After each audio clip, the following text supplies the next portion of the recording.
Looking at our world from a theological perspective. This is the Theology Central Podcast, making theology central. Good afternoon, everyone. It is Wednesday, March the 30th, 2022. It is currently 4:45 p.m. Central Time, and I'm coming to you live from Abilene, Texas. Before we do anything else, I want to give a reminder to everyone once again, because I still get emails asking, well, I can't find this, or where do I get this, or how do I listen to you live? I'm still getting lots of emails asking those questions. So let me just give you, again, the easiest way right now. I mean, there's lots of ways to listen to our content.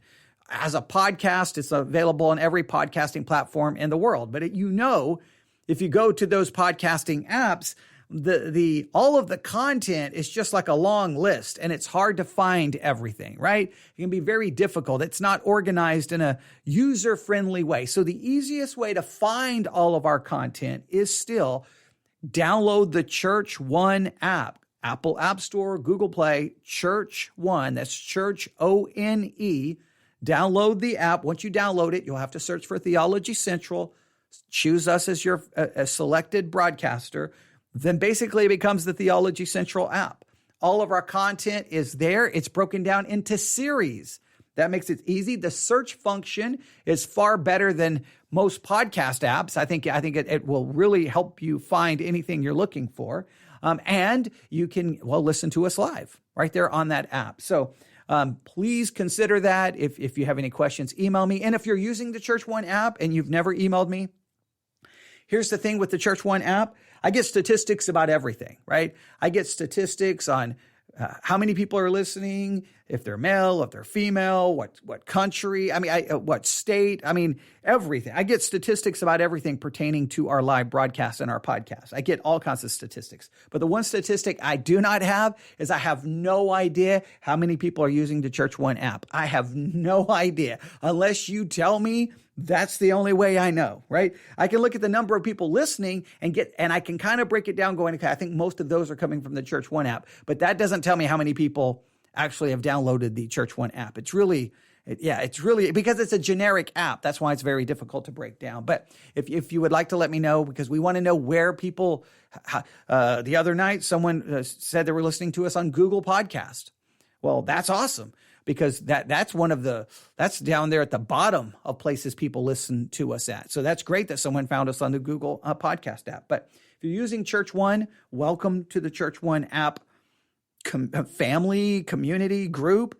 We appreciate that you took the time to download the app, and hopefully we're giving you plenty of content. All right, but you're not here for all of that. But I just have to get that out of the way because I'm spending too much time trying to answer some of those questions via email when it's like, the Church One app, the Church One app, the Church One app, the Church One app. Okay, that's becoming a standard answer now to so many different things. So please check that out. All right, but we're here to do this. All right. This week, if you're brand new, just so that you understand, every week we do a Bible study exercise where we take one passage of Scripture and spend the entire week with it. You're given assignments that you can send to me and turn those assignments in to kind of keep you, to just help you stay accountable to getting the work done. You don't have to send them to me. And if you don't send them to me, I don't email you going, hey, where's the assignment? What have you been doing this week? I don't do that. It's not that kind of accountability. It's just for you to send it saying, showing someone that you did it. All right. So if you want to do that, great. You don't have to. There's curriculum. If you want that, it's free. And we spend a week working on a passage of Scripture. I do some of the teaching, and a lot of it I hand to you. And this week we've been looking at John chapter 15, verse 18 to 27, and John chapter 16, verses 1 through 4. And the focus this week is really on the concept of a life of persecution. And I've given you plenty of assignments to work on dealing with persecution. I've also done a good portion of the work for you. At the last time we were at church and had an in-person service, I think was Sunday night. I did a good portion of the work for everyone. So I've already got you off to a good start. It's Wednesday, so the week is going to be over before you know it. So start making sure you finish up those assignments. But I this week, and if you just pay attention to everything going on within popular culture right now, you may see why this jumped out at me. This is one of those situations where I'd been reading the text and reading the text and reading the text and reading the text. And all of a sudden, boom, something just jumped out of the text and hit me. And I saw it in a kind of a different way. So let's go back to John chapter 15, right? John chapter 15. And let's read first just once again, so this will get in your mind. John 15, 18 to 27. John 15, 18 to 27. We read these words. If the world hate you, you know that it hated me before it hated you. Now let's just stop right here. Let's establish a truth. If the world hates you, then at that time, the world is going to do things to you that you may not like. In fact, let me give you a word here, all right? So we have, and I think this is very important.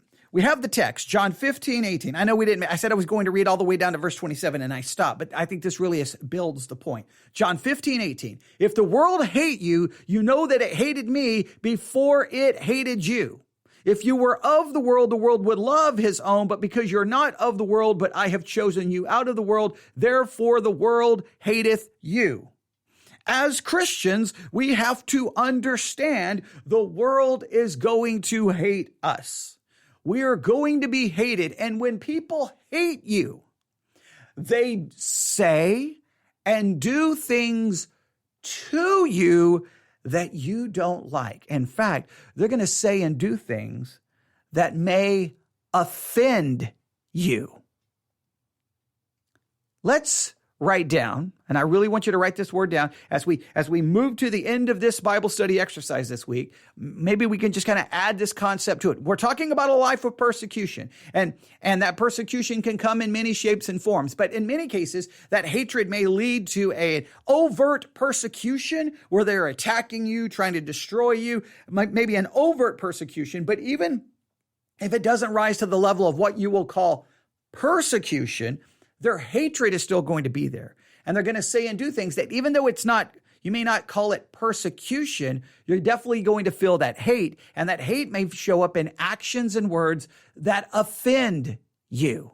You may become greatly offended by what they do towards you. And the definition for offended is this: resentful or annoyed, typically as a result of a perceived insult. Resentful, annoyed, I think you could say resentful, annoyed, maybe even angered, bothered by a perceived insult or a real insult. You get upset about it. You get offended. Now, we watched someone who was greatly offended do something on national television, and the whole world has not stopped talking about it. All right? Will Smith is at the Oscars with his wife. Chris Rock is hosting a segment in the show. Chris Rock is a comedian. He makes a joke directed towards Will Smith's wife in regards to her hair. Will Smith initially laughs. I don't know if he's just trying to laugh it off because it's uncomfortable. And then he kind of like, ha, ha, ha. And then as he thinks about it, then he seems to get greatly offended.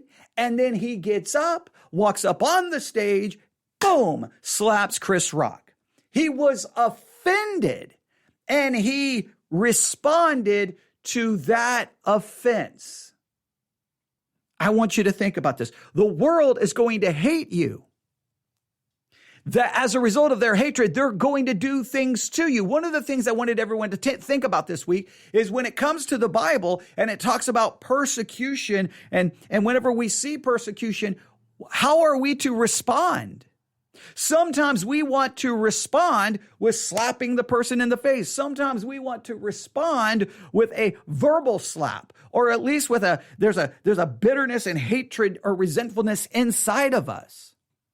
But we've already seen in our study that one of the things I told everyone to do this week in preparing for the study is to look at everything John 13, 14, 15, and 16 had to say in regards to the subject of love. Jesus says, love those who hate you. Turn the other cheek. Love those who would persecute you and use you. We are to respond with love. Sometimes we want to respond with slapping them in the face. How well do you handle the offense that you encounter at the hands of a sinful world? The world's going to hate you. If you're of the world would love you, but because you're chosen out of the world, the world's going to hate you. Look at verse 20. Remember the word that I said unto you, the servant is not greater than his Lord. If they have persecuted me, they will persecute you. If they have kept my saying, they will keep yours also. But all these things will they do unto you for my name's sake, because they know not him that sent me. If I had not come and spoken unto them, they had not had sin, but now they have no cloak for their sin. He that hateth me, hateth my Father also. If I had not done among them the works which none other man did, they had not had sin, but now they've both seen and hated both me and my Father. But this cometh to pass, that the word might be fulfilled, that it is written in their law, they hated me without a cause. But when the Comforter is come, whom I will send unto you from the Father, even the Spirit of truth, which is proceeding from the Father, he shall testify of me. And you also shall bear witness, because you have been with me from the beginning. But now, there's a lot there we could take apart. I want focusing on the world's going to hate you. And if they're going to hate you, I'm telling you, in other words, you're living in a hostile environment. So sometimes Christians get greatly offended because what the world does. They get offended by what the world does. We get offended by what the world says. We get offended. We get bothered. We get upset. How should we handle that being offended? How should we handle that offense? Now, go to chapter 16. This is where the word jumped out at me and got me thinking along these lines.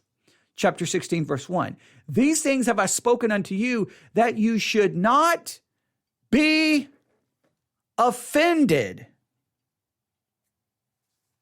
Jesus has told them all of these things so that they would not be offended. Now, I saw the word offended, and just because I keep watching news article after, all the news reports about Will Smith, Chris Rock, Will Smith was upset and he was offended. His wife was offended. He slapped Chris Rock. And other people are offended at what Will Smith did. And other people are offended because Will Smith was treated differently than other people. And everybody's offended. Everybody's offended. There's always everyone. People are constantly offended in our world. Everyone is offended. They're offended by jokes. They're offended by television shows. They're offended by this and this and this. Everyone is constantly offended. We live in a world of perpetual offense. Everyone is offended. Jesus gave them this so that they would not be offended. So what does the word offended mean as it's used in John 16? Well, let's just do a little work really quick here. Let's go to the Blue Letter Bible app. This is what I like to do for the Bible study exercises. I like to take you through each step. Blue Letter Bible app, I click on verse 1, all right? And then here it is. Ye should be offended. That not ye should be offended, all right? What is the Greek word here for you should not be offended? Here it is. Here is the Greek word. Are you ready? Here it is. Strong's G 4624, scandalizo. Scandalizo. Scandalizo. Scandalizo. Scandalizo. There's a Greek word you can learn today. Scandalizo. Scandalizo. Now, scandalizo is used 30 times in the King James. Again, scandalizo, it's used 30 times. It means it's translated offend, make to offend. Scandalizo, the definition is, now this is interesting, to entrap, that's interesting, to trip up, to stumble, or entice to sin, apostasy, or displeasure. Scandalizo is the idea that if we become offended, the idea of being offended can entrap us, can cause us to stumble, can entice us to sin, apostasy, or displeasure. Scandalizo, when you experience being scandalizo, you've been offended. When you experience being offended, you can be entrapped, you can be tripped, you can cause to stumble, you can be enticed to sin or apostasy or displeasure. So let me ask you, how do you handle being offended? How do you handle it? Do you find yourself being entrapped? Do you find yourself stumbling? Do you find yourself being enticed to sin? Do you find yourself basically going to apostasy? Do you find yourself being displeased and finding yourself so discouraged and upset? Many Christians experience being greatly offended because something a Christian or church does. In many cases, they respond to that offense or being offended. No excuse for the one doing the offending. Obviously, if you're being offended because someone did something wrong, but it should not lead you to apostasy. It should not lead you to sin, but it can. It's used 30 times. The outline of biblical usage. Let's just go through the outline of biblical usage. To put a stumbling block or impediment in the way upon which another may trip and fall. All right. So it's a stumbling block. It's an impediment, and you're impeding someone. Someone is trying to progress in their Christian life, and if they are offended and they don't handle the offense correct, they are going to be impeded by that. You can be enticed to sin, to cause a person to begin to distrust and desert one whom he ought to trust and obey. Sometimes because you are offended, you begin to distrust someone and you desert someone that actually you should trust and obey, but because you were offended. To cause to fall away. To be offended in one, see in another what I disapprove of and what hinders me from acknowledging his authority. To cause one to judge unfavorably or unjustly of another. Since one who stumbles or whose foot gets entangled feels annoyed, to cause one displeasure at a thing, to make indignant, to be displeased, indignant. Now, I want to go through all 30 uses. I want to go through all 30 usages of the word scandalizo. I want to go through all 30 usages, but I don't have the time to do that right now. But I would challenge you to look up every place in the New Testament where scandalizo is used and see how it is being used. What does the Bible say in regards to being offended? Now, let's go back to John 16. These things I have spoken unto you that you should not be offended. Jesus is trying to prepare them. The world is going to hate you. The world is going to despise you. The world is not going to like you. Now, here's what happens sometimes. First, let's look at it from this perspective. This can happen for especially young Christians, right? You're a young Christian and you're like, okay, I'm going to follow Christ. I'm going to be a Christian. And the next thing you realize is everyone starts disliking you.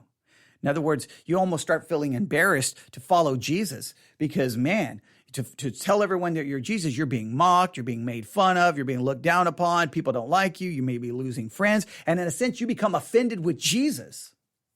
You almost start looking, you don't want anything to do with Jesus. You become offended with him. And therefore this offense, this feeling of being offended leads you to sin. Leads you to anger. You almost become angry at Jesus and anything dealing with Christianity because you were offended and how people treated you because you claim to be a Christian. This can really happen to especially young people who claim to be Christian, and they have to face the peer pressure of their peers. They get offended and they're like, that's it, I'm done. I'm not going to follow this Jesus stuff. I'm tired of being embarrassed.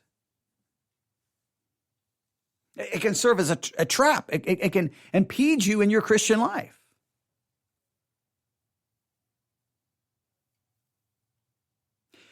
How do you handle being offended? Now, I'm just going to quickly mention, my goal here in this episode is just to throw some of these thoughts out to get people thinking. That's all I want to do right now. All right. There's a part of me. I want to work on Jude tonight at 7 p.m. at church. I'm thinking now maybe I change my sermon because I think this is a really, really, really important concept here that this week just the whole world's talking about it. So we may end up talking about this tonight. But I just found, how many verses is this? I don't even remember here. There's a list here. I mean, it may be close to 100. I don't think it's maybe 50. Okay, maybe 50. I don't know. I don't have the exact number in front of me, but it's a lot. And these are verses that supposedly pertain to the idea of offense or being offended. Now, I'm going to look at this one first. They have it in a different translation. Let me look at it first in the King James. Let me look here, just see how radically different it could be. because I don't want to. I want to see. I don't want to get into a whole discussion about translations here. Let's look at. See. If I'm saying Ezekiel, I apologize. It's in the book of Ecclesiastes. Let's look at this. Okay. Ecclesiastes chapter 7. Now, please note Ecclesiastes. I don't always like pulling quotes from Ecclesiastes because the context. Remember, overall, the book is someone trying to figure out what the purpose and meaning of life is and trying to figure out how to live life. But we do read these words here in Ecclesiastes chapter 7, verse 21. Also take no heed unto all the words that are spoken, lest thou hear thy servant curse thee. For oftentimes also thine own heart knoweth that thou self likewise hast cursed others. Let me read it in a different translation so it makes maybe a little bit, you can kind of catch it. Do not take to heart all the things that people say, lest you hear your servant cursing you. Your heart knows that many times you yourself have cursed others. In other words, don't get so bothered what everyone says, because you need to realize that no matter what they may say, you've probably said or thought the same thing inside of yourself. So it's just telling you to have a correct perception. You can get offended and bothered by what everyone else says, but you may want to get offended and bothered by what you have done. All right. There's a whole thing we could talk about that. All right. Proverbs 19:11. Proverbs 19:11. Proverbs 19:11. We read these words. Proverbs 19:11. The discretion of a man deferreth his anger, and it is his glory to pass over a transgression. Read that again. Proverbs 19:11. The discretion of a man deferreth his anger, and it is his glory. It is his glory to pass over a transgression. The way they have it here in the translation they have here. Good sense makes one slow to anger, and it is his glory to overlook an offense. Sometimes it is our glory to overlook an offense, not to become so offended and bothered. In other words, there are things that can be done to you that can bother you, but you cannot allow the offense to become a stumbling block, a trap, or to entice you to sin and apostasy. James 1:19, we all know this one. Know this, my beloved brothers, let every person be quick to hear, slow to speak, and slow to anger. You can't, every time you're offended, we got to say something. We got to do something. Sometimes you just got to slow down, calm down. But we always want to respond. And sometimes our response is not biblical. It's not godly. It's not right. I've talked about it so many times. Many Christians on Christian radio, they're upset about something Joe Biden did or liberal did or whomever, and they want to respond to it. In many cases, they're offended, and guess what they do? They allow that offense to become a trap, and so they start sinning in their attitude and their words. There's nothing Christ-like about anything they're saying.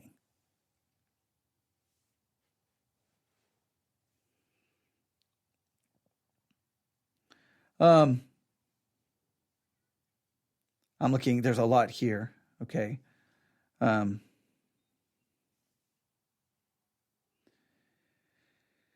Proverbs 9:7-9. This could possibly be applicable. Proverbs 9:7-9. Proverbs 9, verse 7. He that reproveth a scorner get to himself shame. He that rebuketh a wicked man getteth himself a blot. Reprove not a scorner, lest he hateth thee. Rebuke a wise man, and he will love thee. Again, it's the idea that someone may scorn you, someone may do something, and sometimes you got to know when just not to say anything. Sometimes it's best not to say anything. Sometimes it's best not to respond. You got to know when. I know this is a cliche, but it is very applicable to 2022. And I know it's an older saying, but don't feed the trolls. You got to know sometimes, no, I'm not going to worry about that. I'm not going to take the bait. Sometimes I have to do that on YouTube comments. Sometimes I'm going to, and just don't take the bait. Just don't take the bait. Just don't take the bait. Just walk away. Just walk away. They're trying to stir up trouble. They're trying to stir up trouble. Now, usually the ones stirring up trouble think that they're the godly, righteous ones, but sometimes you just got to realize, don't. And maybe the comment offended, but you got to just, I'm not going to do it, not going to do it, not going to do it. Proverbs 18:19. Proverbs 18:19. We read this, Proverbs 18:19. A brother offended is harder to be won than a strong city, and their contentions are like the bars of a castle. Now, we read it in a different translation. A brother offended is more unyielding than a strong city, and quarreling is like the bars of a castle. Like when someone is offended, they can become they become unreasonable, and you can't let that happen to you. How do you handle being offended? Now, Jesus was trying to warn them so that they would not become offended, because this offense could make them, basically almost abandon Jesus, not with anything to do with him.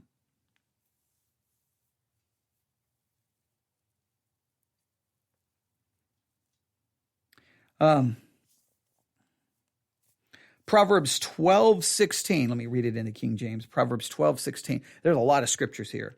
Proverbs 12:16. Proverbs 12:16.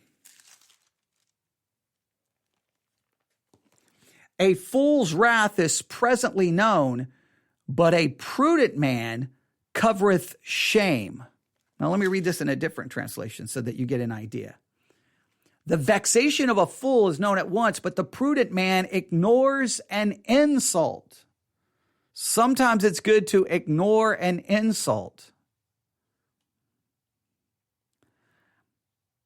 There's more here. I could stop. I could go on, but I'm going to stop. We'll go back to John chapter 16. Go back to John 16.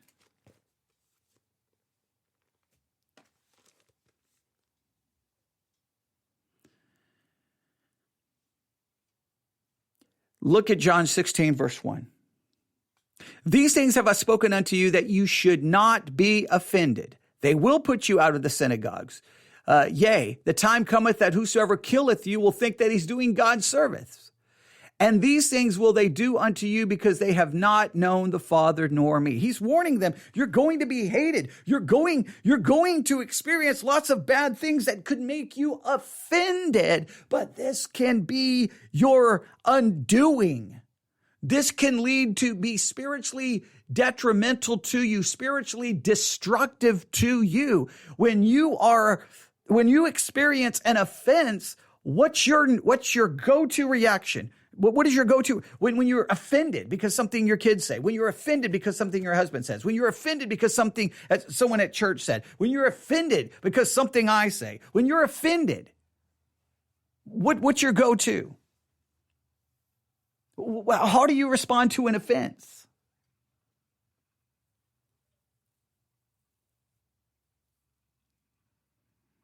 We have to find a way, and I think this is very important. Remember, I think everything really comes back down to what Jesus spoke of, that to call to follow him is a call to die to self, deny self, and stop following self. Well, if you're dead to self, how can you be offended? If you're denying yourself, what is there to be offended about?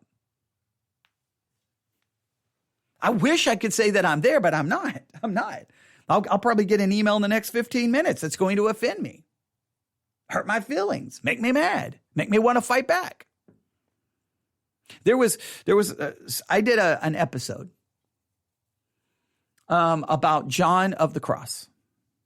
And all the information I gave, I looked everything up. John the Cross, who he was. We read the poem that he wrote. We referred to the date he was born, the date he died. We talked about the fact that John of the Cross was a part of the Counter-Reformation within Roman Catholicism. And it was just a little like impromptu kind of church history lesson. And then I get someone post a comment on YouTube saying, "Hey, if you're gonna do something about history, at least get the history right." And then they bring in Paul of the Cross. And I'm like, what are you talking about? I didn't mention Paul of the Cross. I didn't mention anything referencing Paul of the Cross. And they kept trying to argue that somehow I was speaking about Paul of the cross, that I got all my information wrong. But I went and looked up to verify that I was right. I went and looked up all the information about Paul of the cross. Paul of the cross is not John of the cross. Completely different dates of birth and death. And I try to keep pointing this out, and the person on who responded to YouTube, they act like I didn't know what I was talking about. And I still to this day don't know what they were talking about. And it bothered me. I'm like, wait a minute, because they just showed up making all kinds of accusations, like I didn't know what I was talking about. Like they just assumed that I didn't really know anything about John of the cross, that I didn't know about the dark night of the soul, that I didn't know anything about John of the cross. Like I'm just clueless out there. I'm just foolish. Like I don't know what I'm talking about. I don't know anything. Not clearly, they don't know anything about me, don't know what I've read or haven't read, don't know that I went to a Catholic university to work on a degree in Catholic theology, so that when I spoke about Catholic-related things, I could do so from a position of knowledge, not one of ignorance. I mean, that was just to go pursue a degree on something I didn't really need a degree in, just so that I could be better prepared to talk about those related subjects. This person didn't know anything about me and made an accusation, not only that I was historically wrong, that I had confused John of the cross with Paul of the cross, and that I clearly didn't even know about the dark night of the soul, that I didn't even know the writings of John of the cross.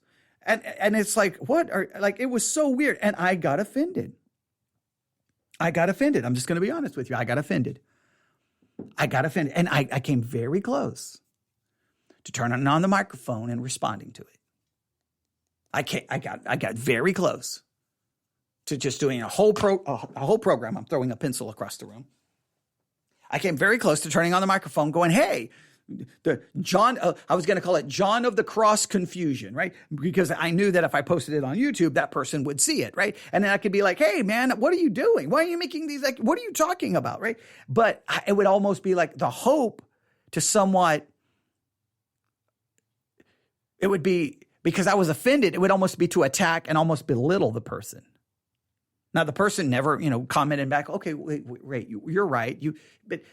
But the point is who cares if they say that I was right? See, I was more worried about, I wanted them to say you were right and I was wrong. I wanted them to say that because I was offended. Because see, I had not died to self and was denying self. I was offended. Christians get offended constantly by something the world does. And then we want the world, I don't know what we want. We want the world to only do what we like. Well, how are we supposed to respond? We don't like it, but how should we respond? What's the correct response to being offended? What is the biblical response? Jesus didn't want them to become offended. Now, primarily, the reference there in John 16 is they're going to experience this hate, and then they could, in a sense, become offended by Jesus and don't want to be associated with Jesus and no longer, basically walk away from Jesus, basically apostatize. That's the key, the context there. But I'm going to stop there because, I'm going to stop there. Yeah, because there's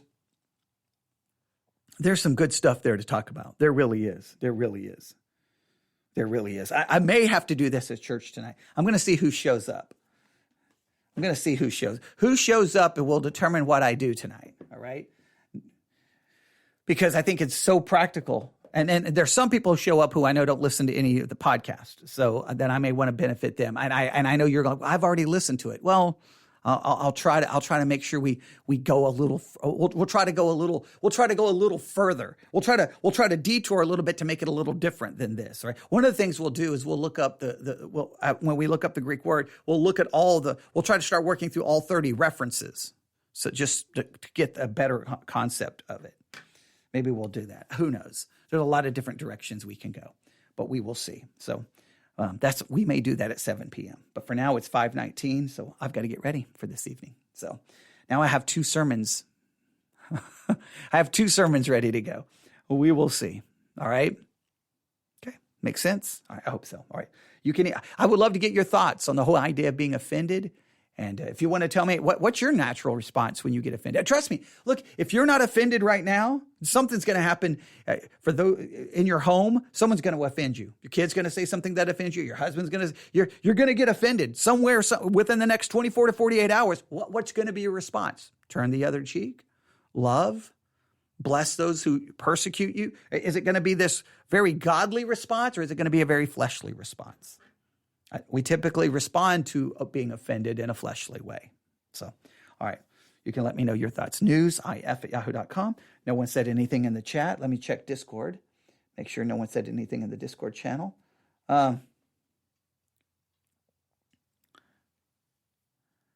Okay. All right. There, someone's asking a question in regards to predestination. I won't answer that here. I'll answer it there in the Discord channel. All right. So we'll work on that in there, and then I'm going to get ready, and 7 p.m. we'll be broadcasting live from Victory Baptist Church, and you can listen to us on the Church One app. That's Church ONE. Download it. Search for Theology Central. All right. Everyone have a great day. God bless.